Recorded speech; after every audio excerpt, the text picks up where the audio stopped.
New Roots was started in 2013, and there are 11 New Roots programs throughout the U.S. that are run out of different IRC offices. Here in Charlottesville, we had 85 gardeners growing at 7 different sites throughout the town on almost 3 acres, and they produced 120,000 pounds of food. We started New Roots because food is really the fundamental connector for people.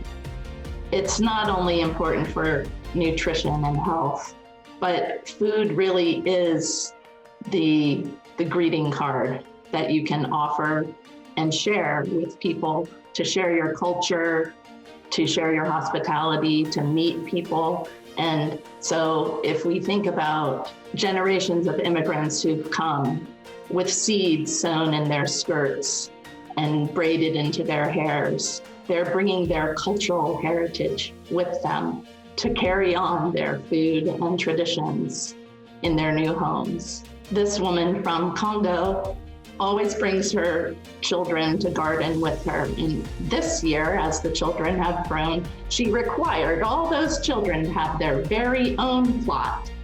And one of the sons is very interested in starting a flower growing business. So we're working closely with him to get his flower business going by providing access to land and giving people a chance to grow the food that they're used to from their home countries.